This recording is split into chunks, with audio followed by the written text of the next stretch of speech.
Колешке Стојчевска, морам да ви реплицирам затоа што добро ја познавам оваа област, сум работел во таа област и мора да ви кажам неколку работи.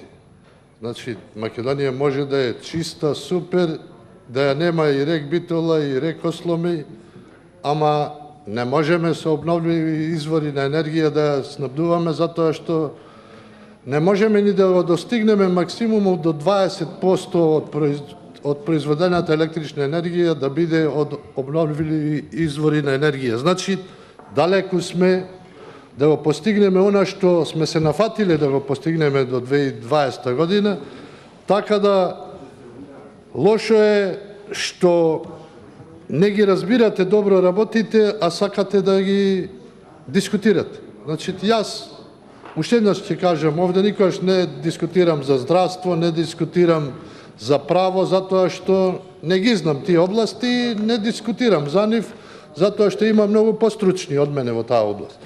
Вие треба да знаете дека во Звегор, Стамен и во Панчарево има јаглен за термоцентрала, да речеме, ако се изгради од 50 мегавати, да работи некаде 40-50 години.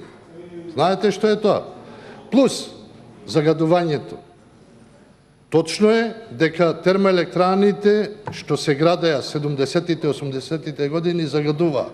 Но сега има технологија за десулфуризација,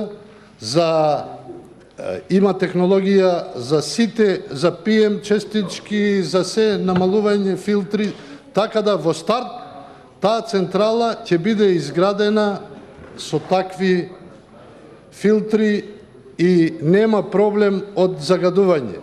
Но тоа ќе значи, знаете што ќе значи отворање на 2 рудници и изградба на термоцентрала?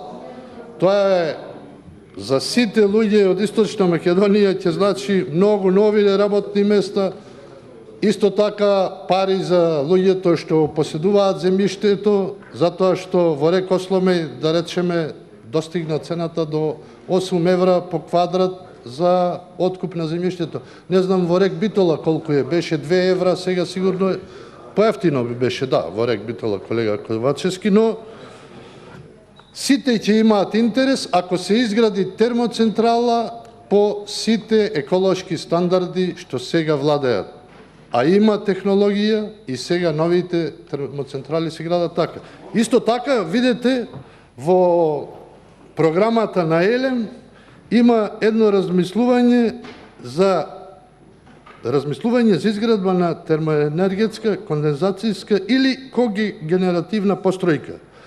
Когенеративна постројка подразбира изградба на централа на газ, а уште една централа после неа, каде што издувните гасови од гасната централа ќе ја затоплуваат котелот од централата на јаглен и само со одредена количина јаглен ќе се догрева таа централа и ќе дава дупло повеќе енергија. Значи, ако се изгради гасна централа од 100 мегавати, оваа од 50 мегавати ќе треба со многу мало количество на јаглен да се догрева и ќе произведува 50 мегавати. Значи, може да се изгради објект од 150 мегавати за производство на електрична енергија. А должината на животот на такви централи ќе биде 3 пати зголемена. Значи, ако една централа со овие 2 рудници работи 40 години, значи за 100 години ќе има Источна Македонија термоенергетски потенцијал.